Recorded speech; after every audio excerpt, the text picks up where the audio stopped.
wabarakatuh. Perkenalkan, nama saya Maisa Fitri, NIM 2018 14 30 93, kelas 5C, Prodi Pendidikan Guru Sekolah Dasar, mata kuliah Pembelajaran Mulok SD. Baiklah, di sini saya akan mempresentasikan hasil pengumpulan data saya mengenai materi muatan lokal di Kabupaten Empat Lawang.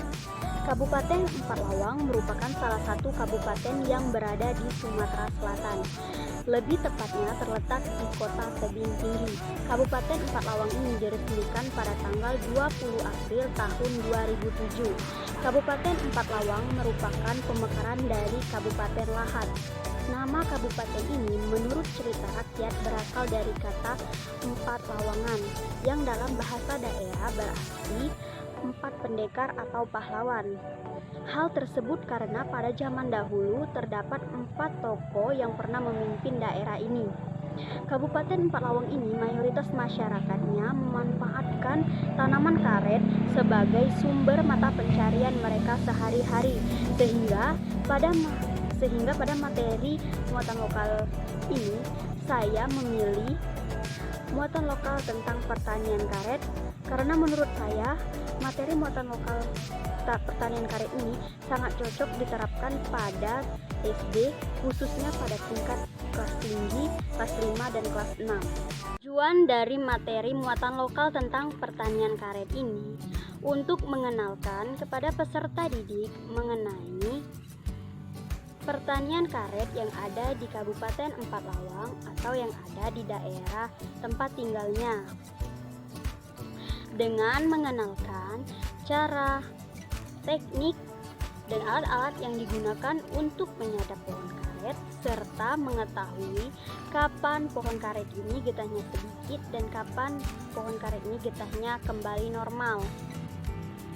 Menurut saya, materi muatan lokal tentang pertanian karet ini sangat cocok diterapkan pada anak SD, khususnya pada kelas tinggi, kelas 5 dan kelas 6, karena mayoritas masyarakat Kabupaten Empat Lawang ini memanfaatkan atau menggunakan pertanian karet ini sebagai sumber mata pencarian mereka sehari-hari, sehingga dengan diajarkannya materi muatan lokal ini dapat menambah wawasan dan pengetahuan peserta didik lebih jauh mengenai tanaman karet tersebut. Sebelum saya melakukan sebuah penelitian atau mengumpulkan data, saya terlebih dahulu sudah memilih informan atau orang yang kompeten dan ahli dalam bidang pertanian karet tersebut, di mana di dalam data saya sudah memilih Bapak Hendri Dedi sebagai informan saya, di mana beliau merupakan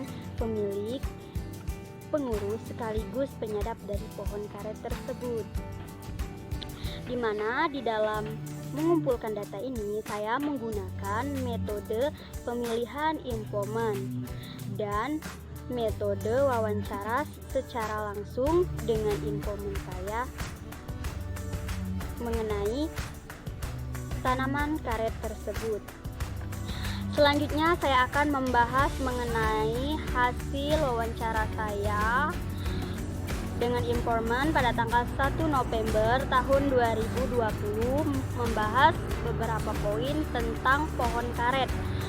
Poin yang pertama itu membahas tentang alat-alat yang digunakan untuk menyadap pohon karet. Yang pertama itu bisa dilihat ada pisau sadapan. Pisau sadapan ini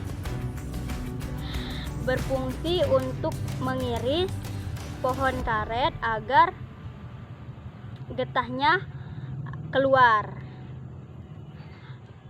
Pisau sadapan ini mudah sekali didapatkan karena banyak sekali yang menjual. Dan yang kedua itu ada batu asahan. Bisa dilihat gambar yang ada di samping. Batu asahan ini mudah juga didapatkan karena banyak sekali yang menjual. Fungsi dari batu asahan ini untuk menajamkan pisau sadapan ini agar ketika proses penyadapan bisa berjalan dengan baik. Dan yang ketiga itu ada mangkok getah, bisa dilihat seperti gambar yang ada di samping. Mangkok sadapan ini tidak mesti harus seperti gambar yang ada di samping, bisa juga menggunakan toples yang sudah tidak digunakan atau seperti mangkok yang tidak digunakan. Namun lebih efektifnya itu menggunakan mangkok yang ada di samping, gambar yang ada di samping. Dan yang keempat itu ada sendok getah. Sendok getah bisa kalian lihat seperti gambar yang ada di samping. Sendok getah ini tidak mesti harus seperti gambar yang ada di samping. Bisa juga menggunakan daun dari pohon karet, menggunakan seng yang dipotong membentuk sendok getah ini. Namun menurut saya lebih efektifnya itu seperti gambar yang ada di samping. Karena kalau menggunakan daun dari pohon karet itu tidak efektif, karena daun dari pohon karet ini mudah sekali sobek. Dan yang terakhir itu ada bak untuk mencetak parah atau mencetak getah. Bisa kalian lihat seperti gambar yang ada di samping. Informan saya menggunakan bak untuk mencetak getah itu seperti yang ada di samping. Bisa juga tergantung dengan hasil dari karet yang dihasilkan. Misalnya banyak, bisa menggunakan bak yang besar. Kalau getahnya atau hasilnya sedikit, bisa menggunakan seperti ember atau box pencetak yang kecil seperti itu. Membahas mengenai tempat menjual hasil dari tanaman karet tersebut. Bisa kalian lihat ya seperti gambar yang ada di samping, di mana informan saya ini menjual hasil karetnya ini ke tempat pengepul, di mana tempat pengepulnya ini ada di dekat rumahnya sendiri. Kemudian para pengepul